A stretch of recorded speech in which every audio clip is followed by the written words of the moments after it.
little ones who just are constantly going and going and going to get a nap in edgewise. But glad that you all did have a restful evening and afternoon. And I want to make mention of an announcement that I have missed actually now for a little while. Lisa mentioned this morning her sister having skin cancer.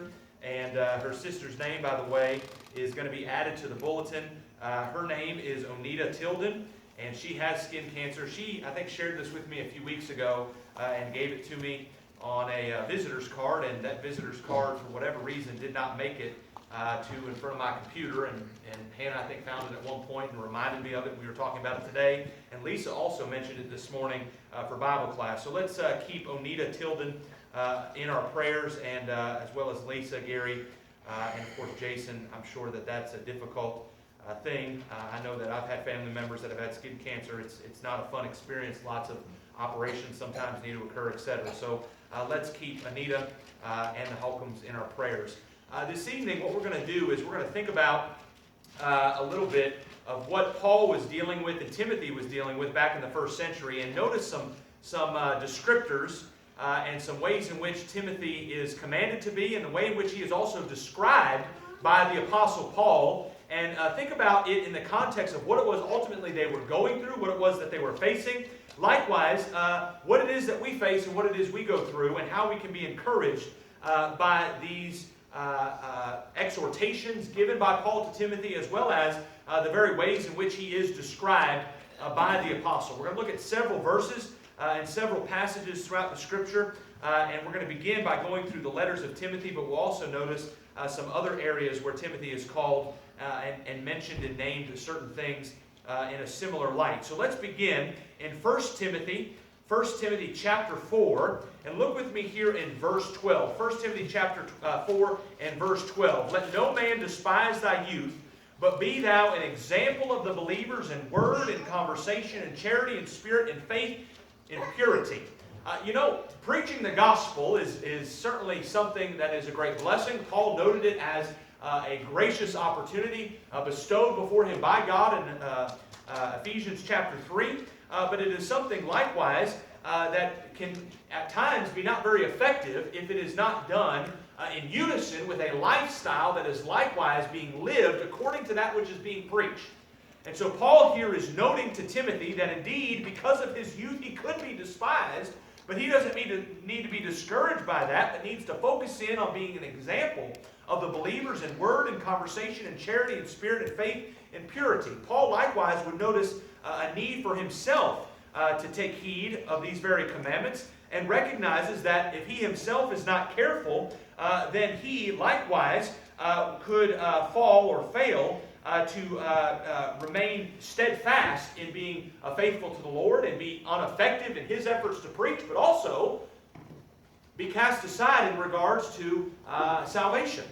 Notice what he writes to the Corinthians in 1 Corinthians chapter 9. 1 Corinthians chapter 9, we're going to begin there in verse 19. He says, For though I be free from all men, yet have I made myself servant unto all, that I may gain the more. He's striving and looking to see how he can win souls to the gospel. And unto the Jews I became as a Jew, that I might gain the Jews. To them that are under the law, as under the law, that I might gain them that are under the law. To them that are without law, that is outside of the law, as without law, being not without law to God, but under the law to Christ, that I might gain them that are without law. To the weak I became as weak, that I might gain the weak. I made all things to all men, that I might by all means save some. And this I do for the gospel's sake, that I might be a partaker thereof with you. He notes here his efforts, his diligence, his mindset as he approaches the souls of others. That when he approaches them, he's trying to have their perspective. He's trying to put himself in their shoes and contemplate really how it is they are approaching life, how it is they see life, and is trying really to meet them halfway so that ultimately he can deliver to them the gospel. But at the end of the day, he is bound by the law of God. He's not going to go so far to the point in order to try to save others that he himself becomes lost. He is trying to keep himself under guard and under the attention and regulation of the law of God. And so he notes that here in this first passage verses 19 through 23. But notice likewise what he notes in verses 24 through the end of the chapter. Know ye not that they which run in a race run all, but one receiveth the prize? So run that ye may obtain. And every man that striveth for the mastery is temperate in all things. Now they do it to obtain a corruptible crown, but we an incorruptible. I therefore so run, not as uncertainly so fight I, not as one that beateth the air, but I keep under my body and bring it into subjection, lest that by any means, when I have preached to others, I myself should be a castaway. Paul says, I have to, at the same time, in my efforts to save others, in my desire to be fruitful to the Lord in spreading the gospel, I have to take a look at myself.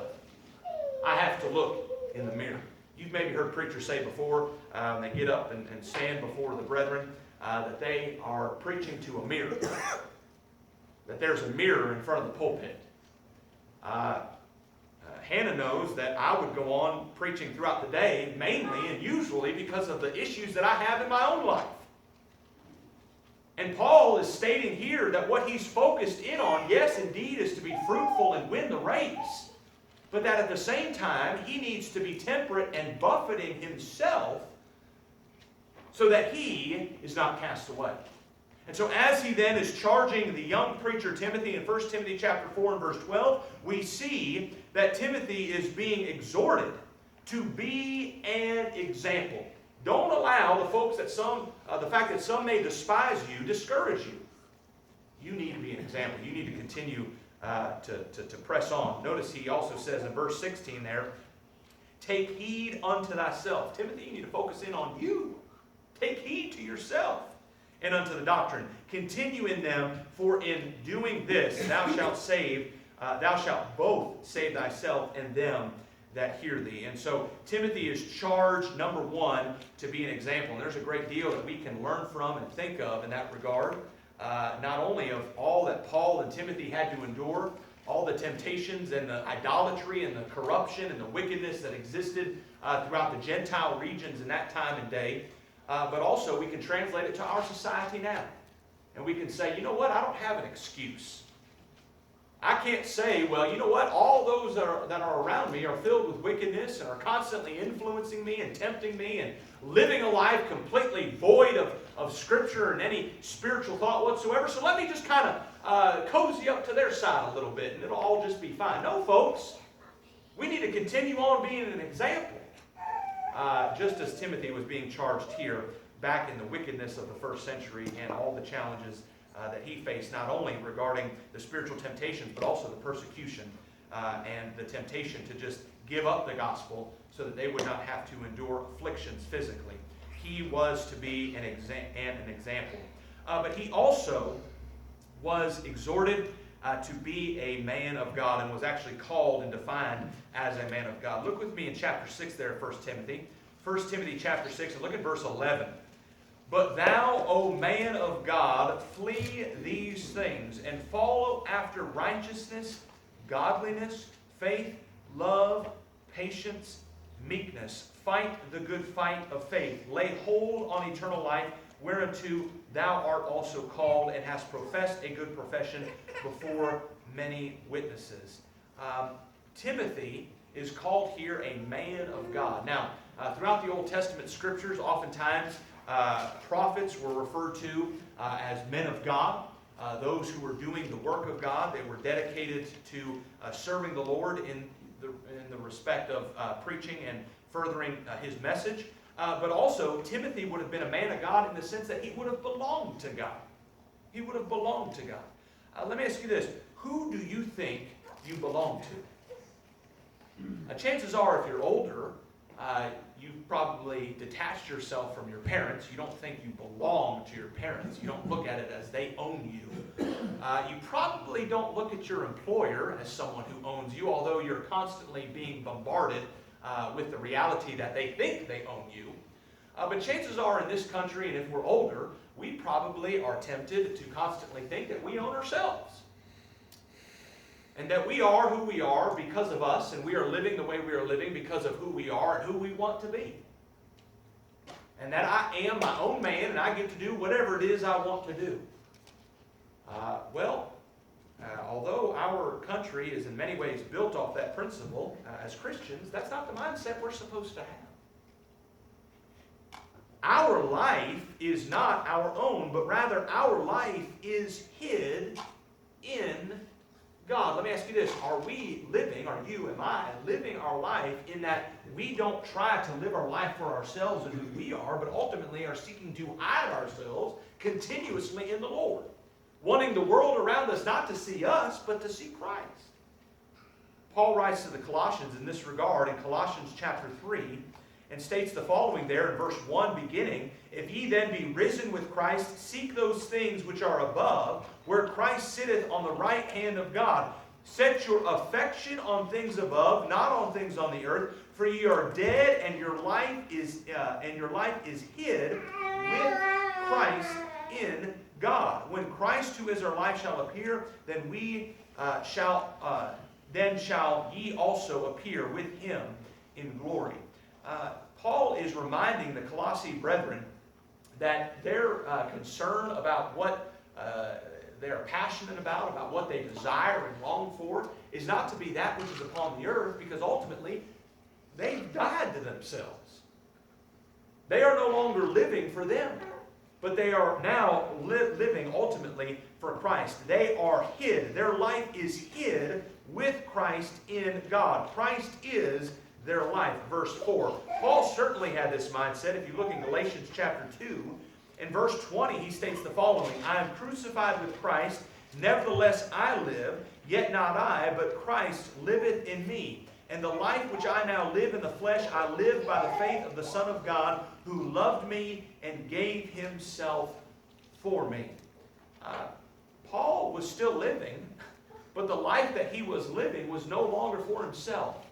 It was now for Christ. He was now living through Christ. Think about all the different avenues that Paul and Timothy could have been living for.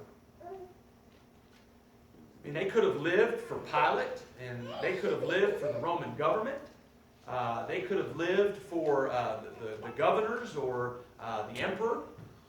They could have lived for business folks. They could have lived for merchants or fishermen. They had a lot of skills. They had a lot of abilities that they could have brought to the table that folks could have leveraged to bring a lot of benefit for their own purposes and their own interests. And certainly there would have been nothing wrong with working and laboring, and Paul even notes to the Thessalonian brethren in 1 and 2 Thessalonians chapter 3 that indeed they worked and they labored. But ultimately, the profession, their occupation, the one who owned them was God. And it was being a Christian. And so when we think about what we're doing in this life, why we're living the life that we're living, why we're doing what it is we're doing, it's not to work for UPS. It's not to be a lawyer. It's not to be a teacher. It's not to be a businessman. It's not to be a construction worker or an insurance salesman. It's to be a Christian. That's our occupation. That's where we go to work every day, is to be a Christian. And that's what Paul here is reminding Timothy, in the sense that he is calling him a man of God. God owned Timothy. God owned Paul. Does God own us? Does God own us? Let's go to the second epistle now. 2 Timothy. Look with me here in chapter 2. 2 Timothy chapter 2. There in verse 3, "Thou therefore endure hardness as a good soldier of Jesus Christ." He is to be a good soldier of Jesus Christ. Notice that this is right after the verse where he is commanded to teach other faithful men. Teach other faithful men. Hank mentioned the men's leadership class this evening. It is a class that I also am very much enjoying. We had a lot of comments regarding singing. I really see some improvement that I can make, and I think as a congregation we can make in regards to singing and our worship. It's something that I look forward to engaging in for sure. But as we think about training, as we think about developing, as we think about teaching others, it's not something that comes easy. I'm not saying that because of me and the position that I'm standing in here. I'm just saying that because of reality in any subject and in any area. Learning is hard. And when people learn something that they've never heard before, their first gut reaction is to say, I don't know about that. I don't think that's necessarily true. I've never heard that before. I'm not sure that this person knows what they're talking about. And so when you're the one teaching, regardless of the subject or topic area, it's not necessarily an easy thing to do. But Timothy here is being told to be a soldier right after just being told to teach other faithful men. Folks, and the reason for that is because Christianity ultimately is viral. It doesn't stay stagnant in just one individual or one group of people.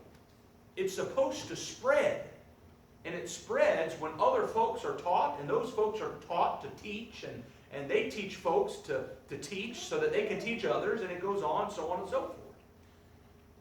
And Timothy certainly would have had his challenges, and Paul, of course, would have had his challenges in teaching and preaching the gospel. Not only in regards to those that were lost, but also in regards to those that were already Christians. Let's just look at a few examples. Let's first look at Paul teaching the gospel to those that were lost. Look with me in Acts chapter 18. Acts chapter 18. And look here, beginning in verse 4. It says, And he reasoned in the synagogue every Sabbath and persuaded the Jews and the Greeks. They had come to Corinth, verse 1. And when Silas and Timotheus were come from Macedonia, Paul was pressed in the Spirit and testified to the Jews that Jesus was Christ. And when they opposed themselves and blasphemed, he shook his raiment and said unto them, Your blood be upon your own heads. I am clean. From henceforth I will go unto the Gentiles. And he departed thence and entered into a certain man's house named Justus, one that worshipped God, whose house was joined hard to the synagogue. And Crispus, the chief ruler of the synagogue, believed on the Lord with all his house, and many of the Corinthians, hearing, believed and were baptized. Then spake the Lord to Paul in the night by a vision, Be not afraid, but speak and hold thy peace, for I am with thee, and no man shall set on thee to hurt thee, for I have much people in this city. And he continued there 1 year and 6 months, teaching the word of God among them. Now what had he just stated back up there in verse 6? He stated, I'm done fooling with y'all. Now that's a class of people. It's not to say the entire city he was saying he was done with, but the Jews in particular, he was done with. Certainly he wouldn't have had positive thoughts necessarily about this area given the initial reaction that he had received in preaching to the Corinthians. But he's encouraged by the Lord to stay there. Ultimately, the Lord knows the hearts of men, and good and honest hearts will obey the gospel and will be fruitful. Luke chapter 8 verse 15. And so the Lord is aware of that, tells Paul to stay there, and Paul ends up staying there for 1.5 years. 18 months to preach the gospel. Teaching is not something that comes easy, folks. Being a leader is not something that comes easy. Being a soldier is not something that comes easy. Think about soldiers for just a second. Whether it be overseas right now, engaged in certain conflicts, or whether it be wars of the past, maybe bunker wars, or maybe even the revolutionary type style war where they literally just lined up and marched toward each other and just shot each other dead. Was that an easy life? Do you think they woke up every morning just longing, couldn't wait to get out there and almost die once again? No. They couldn't stand being there. They couldn't wait to leave. But they did it. Why? Because there was a greater cause. So why then is Timothy being told to be a soldier? Why is he being told to keep on teaching and preaching and furthering the gospel through those men who are faithful? Because there's a cause. But the cause is far greater than physical freedoms via a government. It's the freedom and liberty that exists in Jesus Christ. The freedom to be set free from the bondage of sin that mankind is entangled in. Folks, that's the cause we are fighting for. That's the cause that Timothy is being charged to continue to press forward, soldiering on for. That's the cause that Paul was reminded by the Lord to stay in Corinth for. Folks, we're soldiers of the gospel. That doesn't always mean it's going to be sunshine and daisies every day. It's going to be persecutions. It's going to be difficult. And Paul's reminding Timothy of that right here. But not only did he have to deal with it in regards to the lost, but he had to deal with it in regards to his brethren. And not only brethren, apostles. Galatians chapter 2. Paul recounts when Peter was failing to address the Jews and the Gentiles the right way and in the same way. And in verse 11 it says, "But when Peter was come to Antioch," Galatians 2 and verse 11, "I withstood him to the face because he was to be blamed." Folks, have you ever thought to yourself before, we're having to cover this again? Preacher, why are you preaching this again? Elders, why are you having to go over this with us again? Brother so-and-so, why are you saying that again? Sister so-and-so, why are you doing that again? Folks, that's not reason to give up. That's not reason to quit. That's not reason to throw in the towel. That's reason to step up, put our armor on, and say, you know what, we're soldiers. Our cause is the Lord and the gospel. And sometimes that means we have to endure conflict and difficulty. Paul had to endure it with the lost, but he also had to endure it with the faithful, meaning those who are already children of God and on the verge of becoming unfaithful. Even an apostle, Paul had to deal with it. Here he's charging Timothy that he likewise needs to do the same. Timothy was charged to be an example. He was called a man of God. He was also charged to be a soldier, or reminded of the fact that he is a soldier, a good soldier, needing to be one of Jesus Christ. But also, he was referred to as a fellow laborer. A fellow laborer. This is where we're going to go outside of Timothy for just a second. Go with me to 1 Thessalonians chapter 3. And look with me here in verse 2. "And sent Timotheus, our brother and minister of God, and our fellow laborer in the gospel, to establish you and to comfort you concerning your faith." Look likewise in 1 Corinthians chapter 16. 1 Corinthians chapter 16 and verse 10. "Now if Timotheus come, see that he may be with you without fear, for he worketh the work of the Lord, as I also do." You know, sometimes I think we think of work maybe the wrong way when it comes to spirituality. I know I'm guilty of this. I don't know about you, but I think of work sometimes as punching the time clock, or showing up at 8, leaving at 5. Or maybe in certain cases, especially back working in the hub, manual labor. That's work. It's manually moving something, or manually showing up and punching the clock. That's work. But folks, that's not the totality of work. Work involves emotional struggles. Work involves mental difficulties. Work involves toiling and pressing on even when we're tired and want to give up. That's inclusive of work. Look with me, for example, in Hebrews chapter 4. Go with me to Hebrews chapter 4. Hebrews chapter 4, and look with me here in verse 11. Hebrews chapter 4 and verse 11. Look how Paul, it may or may not have been the Apostle Paul that wrote Hebrews, but it's possible. So the Hebrews writer, look with me there in verse 11 of Hebrews 4. "Let us labor therefore to enter into that rest, lest any man fall after the same example of unbelief." Folks, if we're having a difficult time spiritually, guess what that means it's time for?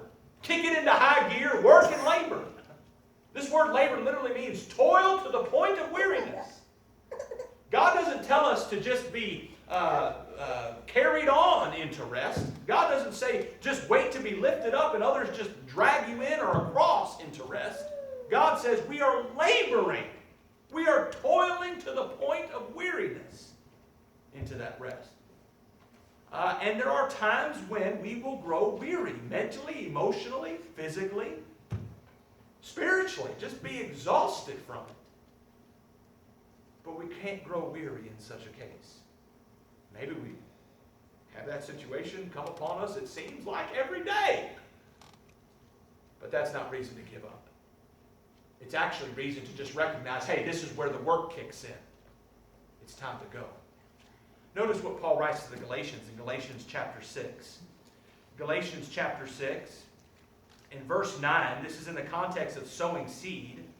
Verse 9, and let us not be weary in well-doing, for in due season we shall reap if we faint not. Have you ever felt like fainting spiritually?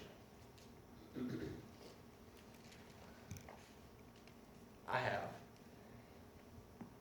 Maybe you haven't, but I have. But we're reminded right here, don't faint. Don't grow weary. Don't stop doing well. Keep going. Paul referred to Timothy as a worker in the Lord, as a fellow laborer. Folks, as difficult as it may be sometimes for us in this life and in this generation to press on and continue laboring for the Lord, let us keep working. Let us keep working until Jesus comes. There's a great deal that we can learn from Timothy and from Paul and from their relationship together. And I hope that this study will provoke you and spur you to contemplate it even further, not only this week, but in your own personal individual studies. Maybe you're here tonight, brother or sister, and you've fallen away. You've stopped maybe being a soldier. You've stopped being a man of God. You've stopped maybe being a worker for the Lord. Maybe you've stopped being an example. If that's the case and you need to come home, you need prayers of the congregation. You need to be restored. We're here for you. We want to help you. But we can't help if you won't let us know. And so if you need help spiritually, we want to help you. Just let us know. If you're here tonight, you're not yet a Christian. You're not yet a soldier. Once you make the decision to put on the armor, be baptized into Christ, putting on Christ, becoming a child of God, based upon belief and confession in Him. Acts chapter 8, 34 through 39, Galatians 3, 26 and 27. Be saved, which occurs at the point of baptism. 1 Peter chapter 3 and verse 21. If you have any spiritual need this evening, won't you come forward?